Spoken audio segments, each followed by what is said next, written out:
Yes, greetings BLACKAN listeners. We're here at Billboard Osaka Live. I'm Jaja and my man Olu. We're going to be introducing one of the best, two-time Grammy Award winner and R&B Jazz hip-hop artist, Robert Glasper. So stay tuned. We're going to be talking about his album, old and new, and some of the topics in between. Stay tuned, Osaka.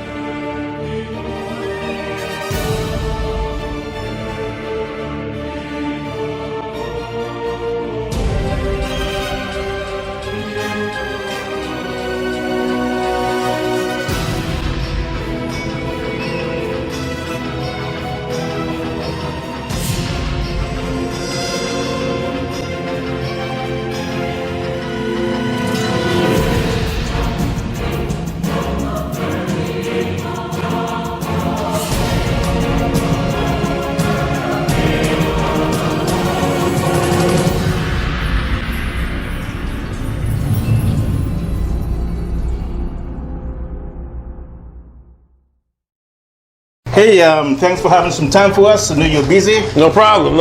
Working towards your second stage now? Yes, indeed. So how was the first one? Good? Yeah, it was good. Went good. The second one will be better, I think.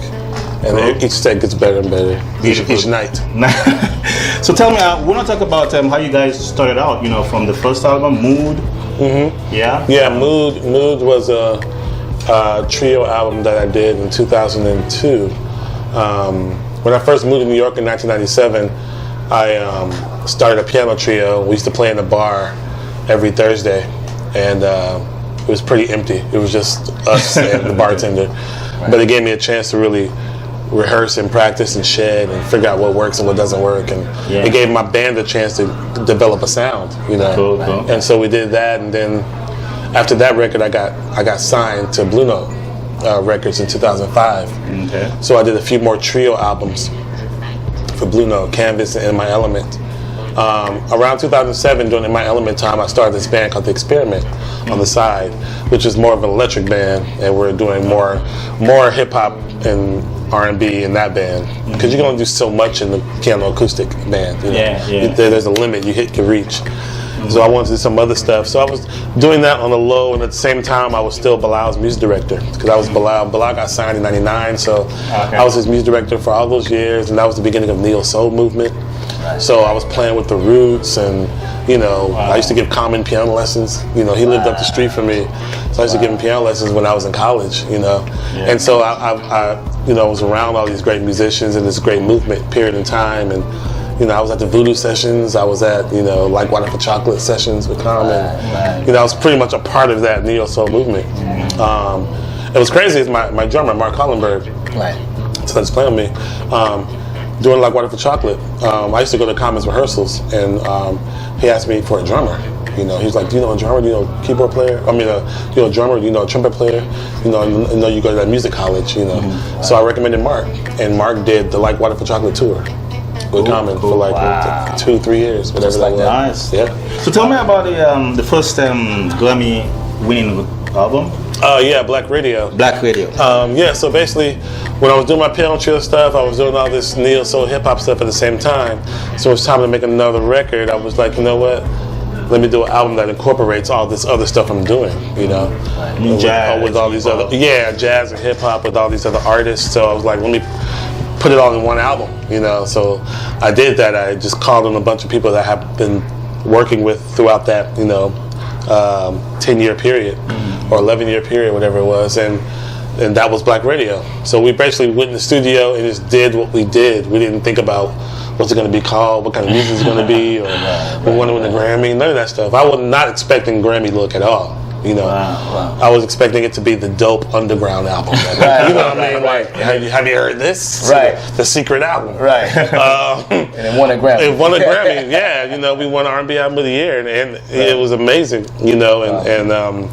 So from that, we R&B world was looking at us. Right. So we're like, okay, now I was like, well, let's make an R&B album now. Right, exactly. So that's what R&B, that's what Black Radio 2 became. That was the R&B album we purposely made. Only you got it. Question? So you feel oriented to any one field of music now? I mean, after a body of work like that, Right. are you more comfortable in a jazz scene? Or? I'm comfortable in all of it. That's why I'm kind of going backwards now.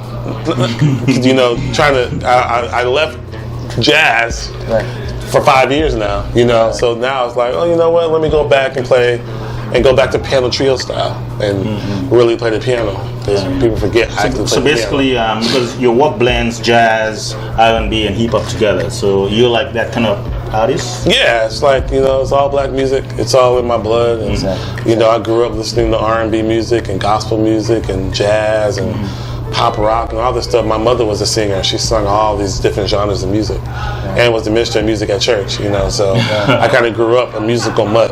You know what I mean? And have an appreciation for so many different kinds of music. And so I feel like your body of work, man, really should inspire, I think, more of this live sound in hip hop. I really feel that, and I hope that happens. Really, that artists might come to you and say, "I've heard your sound. Can we work together?" Right. Putting those two genres, more together. Yeah, because there are a few hip hop artists that I work with now that like that sound. You know what I mean? And that's the sound that was sampled. You know. Right. So it's just coming back around. You know. Exactly. Yeah, In a exactly. way. Yeah, let's talk about your album coming up, Covered. Yes. Yeah, and you have a new single there called Reckoner. Reckoner, yeah. Reckoner is a Radiohead tune. Basically Covered.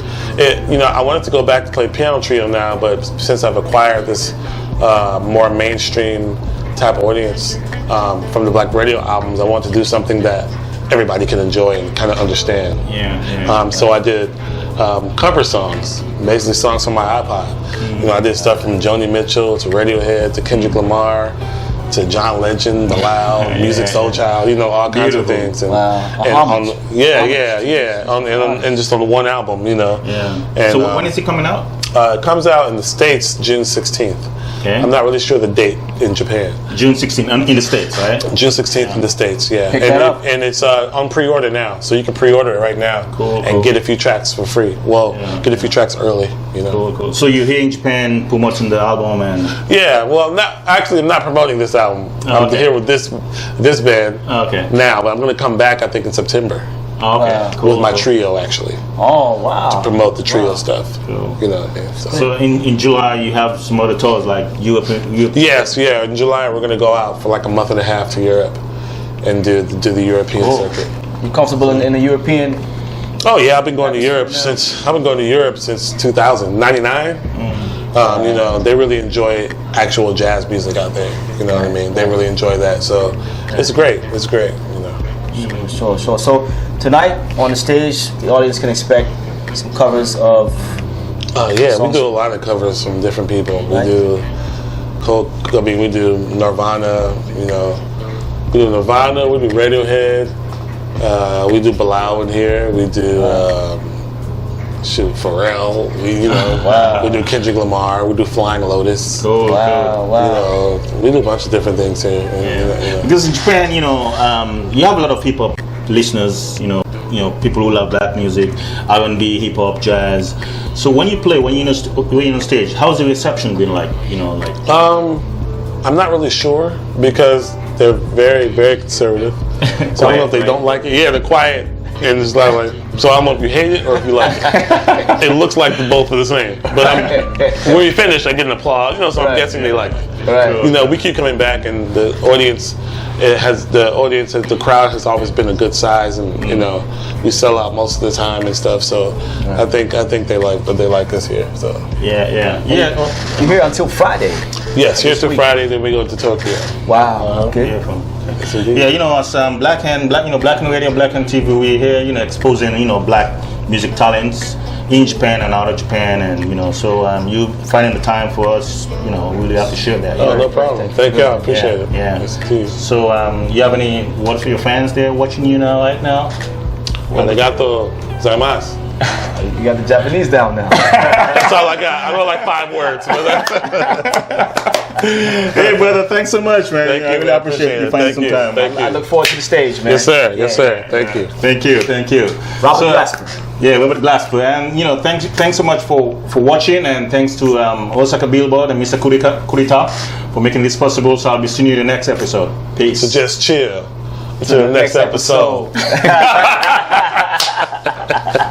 There you go. There we go. BLACKAN Radio, your number one channel in Japan for black beats. Check out www.blackan.com.